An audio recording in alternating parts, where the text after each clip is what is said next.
Les montagnes blanches. Premier tome de la trilogie des Tripodes de John Christopher. Traduit de l'anglais par Michel Postlaniec.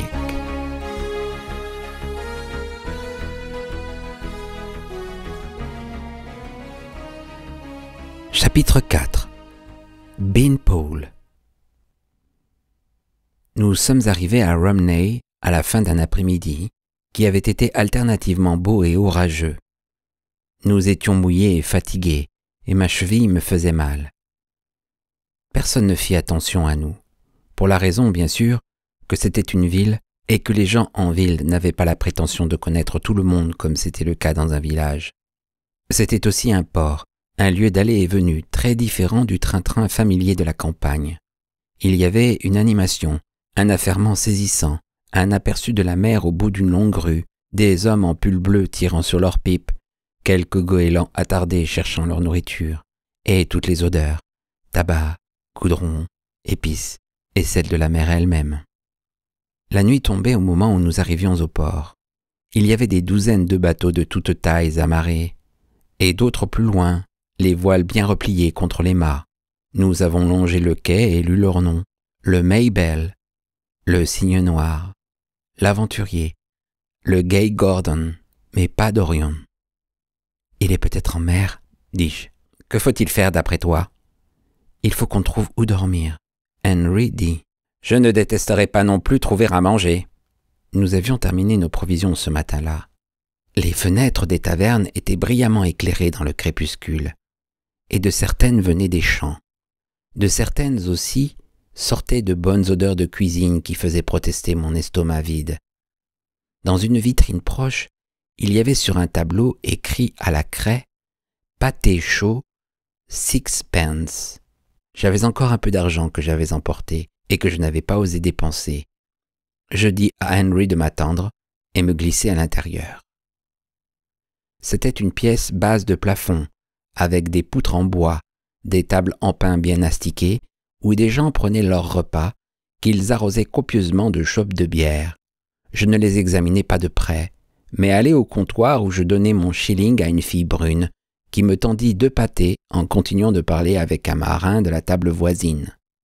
Je me dirigeai vers la porte, mais une main vigoureuse m'agrippa le bras. Il me parut très costaud avant même de se lever. Je vis alors qu'il était râblé, mais, à cause de ses jambes courtes, il n'avait que quelques centimètres de plus que moi. Il avait la barbe blonde et des cheveux blonds qui revenaient sur le front, où l'on voyait la trame de sa résille. Il me dit d'une voix dure et maussade : « Eh bien, mon garçon, ça te plairait d'être marin ?» Je secouai la tête. « Non. » Il me dévisagea. « Es-tu du coin ?»« Oui. »« Veux-tu dire que ta famille te cherchera si tu ne rentres pas ce soir ?» Je dis hardiment. « Je n'habite qu'à 3 rues d'ici.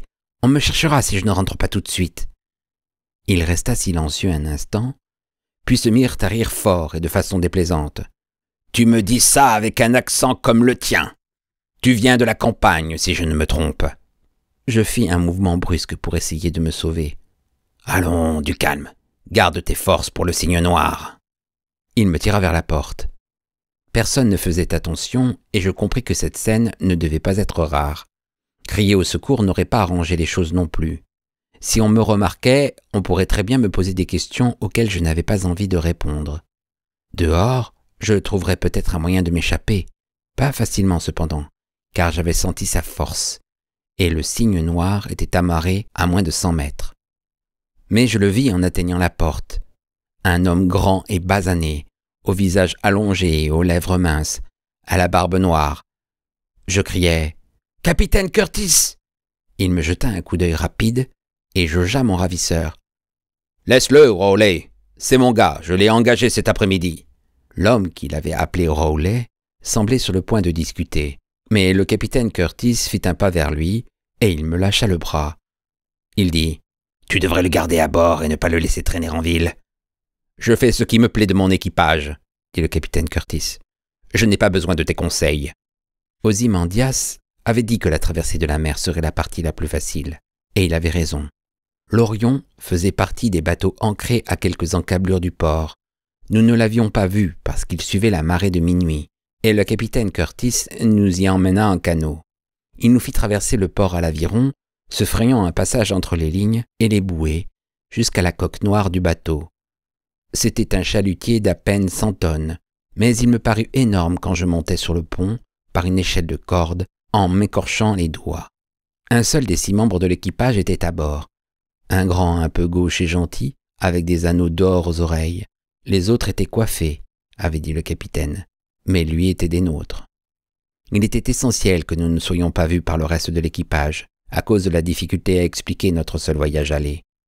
Le capitaine nous mit dans sa cabine, où il y avait 2 couchettes, et il ne nous vint pas à l'idée de demander où il allait dormir. Nous étions tous 2 fatigués. Je m'endormis aussitôt et fus à moitié réveillé un peu plus tard par un piétinement au-dessus de ma tête et le raclement de la chaîne de l'ancre qu'on levait. J'avais entendu parler du mouvement des vagues qui rendait les gens malades, mais bien que l'Orion tanguât un peu quand je me réveillai le lendemain matin, cela ne suffisait pas à m'incommoder. Le capitaine nous apporta le petit déjeuner.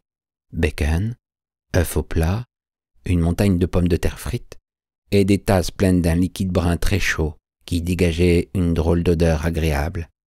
Henry sentit la sienne. « Qu'est-ce que c'est ?»« Du café. Ça vient de loin et coûte cher aux terriens. Ça va ?» Nous acquiesçâmes. « Personne ne rentrera ici. Ils savent que ma porte est toujours fermée à clé. Mais ne faites pas de bruit quand même. Ce n'est que pour aujourd'hui. Avec ce vent, nous serons au port avant le coucher du soleil. » La cabine avait un hublot par lequel nous pouvions regarder les vagues bleues surmontées çà et là de blanc. C'était une vision étrange pour nous 2 qui n'avions jamais vu une étendue d'eau plus grande que le lac du manoir, et nous fûmes d'abord fascinés. Mais vite habitués, nous avons fini par nous ennuyer. Pendant la journée, une seule chose brisa la monotonie, mais elle fut assez étonnante. Au milieu de l'après-midi, dominant le craquement des cordes et des haubans et la gifle des vagues, nous avons entendu un bruit nouveau, une plainte très aiguë, lointaine, qui paraissait monter de la mer elle-même. Henry était au hublot. Il me dit « Viens voir, Will !» Il y avait de l'inquiétude dans sa voix. Je posai le morceau de bois que j'essayais de tailler en forme de bateau et le rejoignis. La mer était bleu-vert et vide, seulement marquée par la barre argentée de lumière qui brillait à l'horizon. Mais quelque chose bougeait dans cet argent, un tremblement dans la brume éblouissante. Après avoir franchi la zone ensoleillée et passé dans le bleu, cela prit forme. Un tripode, suivi d'un second et d'un troisième. 6 en tout. Je dis avec étonnement, « Ils peuvent marcher sur l'eau ? Ils viennent par là. » Ils se déplaçaient vite. Je vis que leurs pieds ne bougeaient pas comme ils le faisaient sur terre, mais restaient fixés, repliés, et que chacun soulevait une lame d'étrave qui, si les pieds étaient de taille habituelle, devait faire 6 mètres de haut. Ils avançaient plus vite qu'un cheval au galop. Ils gardaient le cap sur nous, leur vitesse semblant augmenter quand les lames d'étrave montaient plus haut au-dessus de la ligne d'horizon. Je vis que chaque pied se terminait par une sorte de flotteur, et ils allaient entrer en collision avec l'Orion. Si l'un d'eux le heurtait et le faisait chavirer, quelle chance avions-nous enfermés dans une cabine, sous le pont. À une vingtaine de mètres, le premier tripode vira brusquement à gauche pour couper notre sillage. Les autres suivirent. Ils hurlaient comme une douzaine de vents différents, montant et descendant l'échelle sonore. Puis, la première vague frappa le bateau, qui dansa comme un bouchon. Nous tombâmes tous les 2 quand la cabine se souleva et je me heurtai douloureusement contre le montant de la couchette. Au moment où j'allais me relever, je fus jeté contre le hublot ouvert. La mer vint à ma rencontre. Une vague éclaboussa l'intérieur, nous trempant l'un et l'autre, et le hurlement augmentait encore, car les tripodes revenaient pour un deuxième tour. Ils en firent 3 ou 4, je n'étais pas en état de compter sans me tromper, avant de continuer leur route. Le capitaine Curtis nous a dit plus tard que cette sorte de rencontre n'était pas rare. L'Orion y avait eu droit une demi-douzaine de fois déjà. Personne ne savait pourquoi il faisait cela. Une plaisanterie peut-être. C'était une plaisanterie qui aurait pu mal finir. Pas mal de bateaux avaient coulé à cause de cela. Nous étions seulement trempés et secoués. Je crois que j'étais plus secoué par leur venue que par leurs actes. Ils dominaient la mer ainsi que la terre. Si j'y avais réfléchi, Je suppose que j'aurais pu le prévoir, mais je ne l'avais pas fait et la réalité me déprima. Henry dit au capitaine: « Ils ne font pas un bruit de tripode. »« Le bruit ? Je pense que tu ne connaissais que leur signal de cérémonie. Au nord de la Manche, ils s'occupent surtout des cérémonies. Dans le sud, vous les verrez et les entendrez davantage. Ils ont toutes sortes de cris. » C'était autre chose. Je ne les avais imaginés qu'en liaison avec les cérémonies, c'était tout. Ce qu'Ozymandias avait dit à propos des chasses à l'homme, genre chasse à courre, ne m'avait pas vraiment touché. Mon esprit avait rejeté l'idée comme saugrenue. Plus maintenant. J'étais déprimé. J'étais un peu effrayé aussi. Le capitaine Curtis nous fit débarquer à peu près de la même façon qu'il nous avait fait embarquer. Il nous donna de la nourriture avant de partir, remplit mon sac et en donna un autre à Henry. Il nous donna aussi un dernier conseil. « Cachez-vous, évitez tout contact avec les gens. Ils parlent une autre langue. Rappelez-vous, vous ne les comprendrez pas et ils ne vous comprendront pas. S'ils vous prennent, ils vous feront coiffer. » Il nous regarda, et la lumière de la lampe donna de chauds reflets roux dorés à sa barbe noire. Tant qu'on ne le connaissait pas, il paraissait sévère. « C'est déjà arrivé, avec des garçons comme vous qui se rendaient dans les montagnes, ou avec des garçons qui avaient fui quelqu'un comme Rowley. Ils ont été pris par des étrangers et coiffés dans un pays étranger. Ils sont tous devenus vagabonds, et mauvais en plus. C'est peut-être parce que les machines transmettent les pensées dans cette langue-là, et ne pas la comprendre vous rend infirme, ou bien elles insistent jusqu'à ce qu'on leur réponde ou qu'on craque. Mais on ne sait pas ce qu'elles veulent. Bref, ne vous approchez de personne. Sortez vite de cette ville et après, évitez-les ainsi que les villages. » Il conduisit le canot jusqu'à une cale de carénage. 2 ou 3 bateaux étaient sur le flanc, mais il n'y avait pas âme qui vive. On pouvait entendre des bruits lointains, un martèlement, des voix qui chantaient, mais tout près, il n'y avait que les coques des bateaux au contour tranché sous le clair de lune, la ligne basse du mur de la rade et les toits de la ville au-delà. Une ville inconnue dans un pays inconnu, et nous ne pouvions ni ne devions parler à ses habitants. La quille du canot racla contre les galets. « Allez-y !» murmura le capitaine Curtis. « Bonne chance !» Sous nos pieds, les galets firent un bruit de concassage qui résonna dans la nuit silencieuse, et nous attendîmes un peu, aux aguets. Rien ne bougea. Je me retournai et vis le canot disparaître derrière un gros bateau amarré tout près. Nous étions seuls. Je fis signe à Henry et me remis en marche. « On arrive sur le front de mer, » avait dit le capitaine. « On tourne à gauche. On fait une centaine de mètres et il y a une route à droite. En la suivant, nous sortirions de la ville. Après un quart d'heure, nous pourrions relâcher un peu notre vigilance, avait-il ajouté. En réalité, nous ne disposâmes à peu près que d'un quart de minute.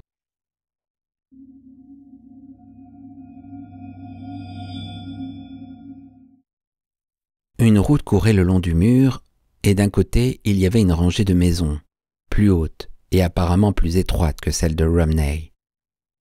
Alors que Henry et moi traversions la rade, une porte s'ouvrit et un homme sortit. Il dut nous voir et cria.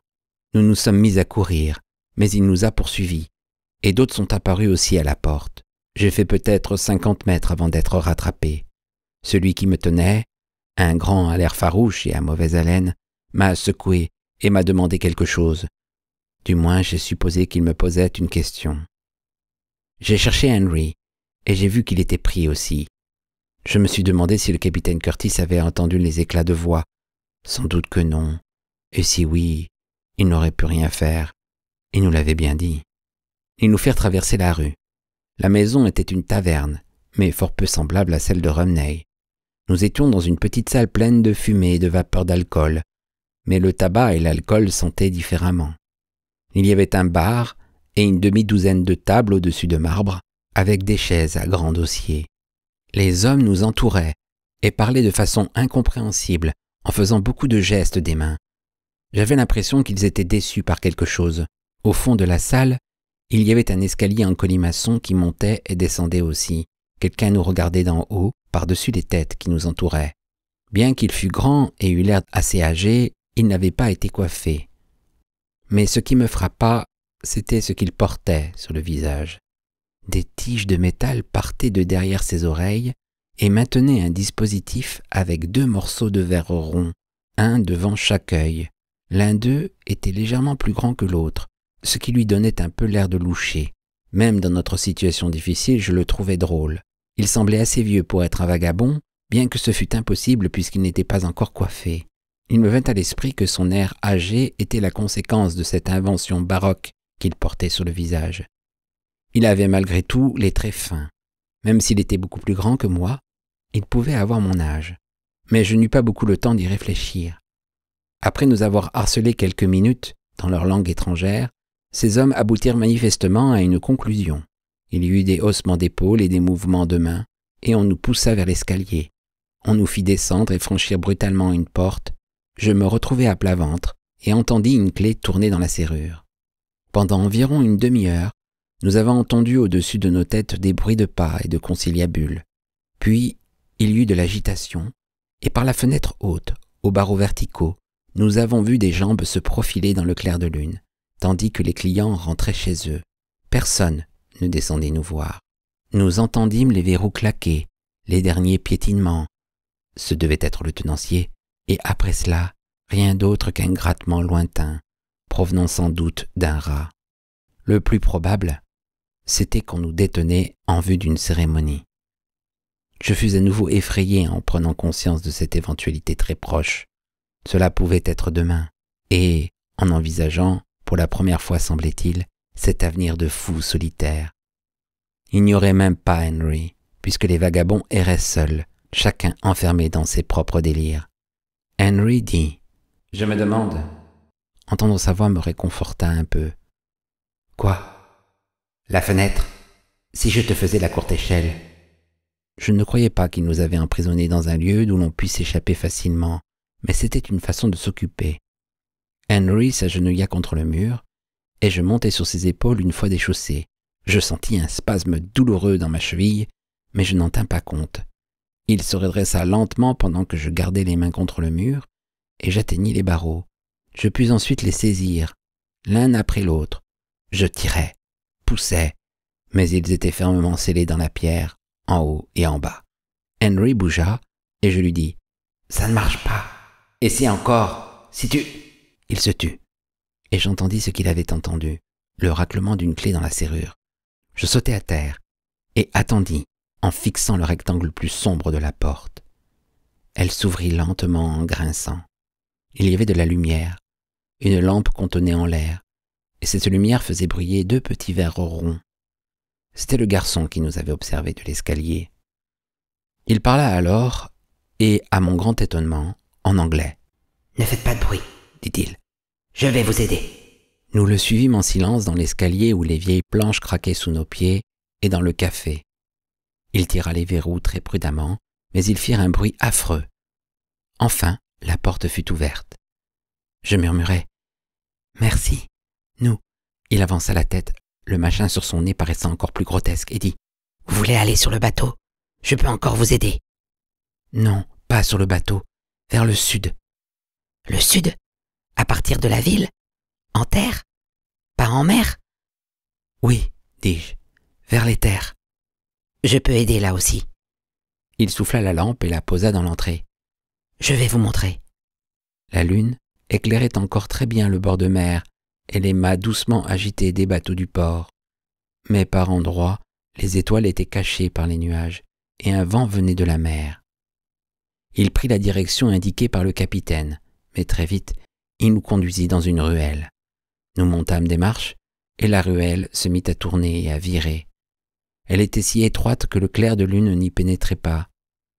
Nous avions à peine assez de lumière pour voir notre chemin. Ensuite, il y eut une route, puis une autre ruelle, et encore une route. Elle s'élargit, les maisons se raréfièrent de chaque côté, et enfin, nous atteignîmes un endroit où des vaches ponctuaient de taches sombres une prairie claire. Il s'arrêta près d'un talus herbeux. « Ça va vers le sud, dit-il. » Je dis « Vas-tu avoir des ennuis? Sauront-ils que c'est toi qui nous as fait sortir ?» Il haussa les épaules en hochant la tête. « Ça ne fait rien », mot qu'il prononça avec son accent étranger. « Voulez-vous me dire pourquoi vous souhaitez aller en terre ?» Il se rectifia de lui-même. « Vers les terres ?» Je n'hésitai pas longtemps. Nous avons entendu parler d'un endroit, dans le sud, où il n'y a pas de cérémonie et pas de tripode. » »« Cérémonie ?» répéta-t-il. « Tripode ?» Il se toucha la tête et dit un mot dans sa propre langue. « Les grands trucs avec 3 pieds, ce sont les tripodes? Un endroit sans eux? Est-ce possible? Tout le monde porte la résille, et les tripodes vont partout. »« Peut-être pas dans les montagnes. » Il acquiesça. « Et il y a des montagnes dans le sud, où on pourrait se cacher au moins. Est-ce là que vous allez? Est-ce possible que je vienne? » J'ai regardé Henry, mais il n'y avait pas vraiment besoin de son approbation. Quelqu'un qui s'était déjà montré utile, qui connaissait le pays et la langue, c'était presque trop beau pour être vrai. « Peux-tu venir comme tu es ?» lui ai-je demandé. « Retourner serait risqué. »« Je suis prêt. » Il tendit la main, à moi d'abord, puis à Henry. « Je suis Zan Paul. » Il avait un air gauche et solennel, ce grand garçon maigre, avec cette chose étrange sur le nez. Henry se mit à rire. « Ou plutôt, Bin Paul !» Il regarda Henry d'un air interrogateur, puis se mit à rire aussi. Note. Bin Paul. Échalas, se dit familièrement en anglais d'une personne grande et maigre.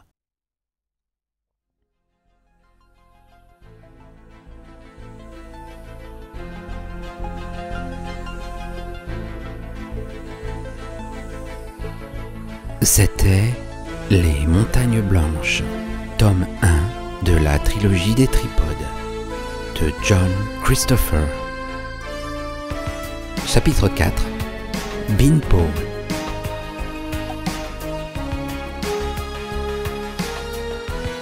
Si vous avez apprécié cette lecture, merci de liker, commenter et de vous abonner à la chaîne.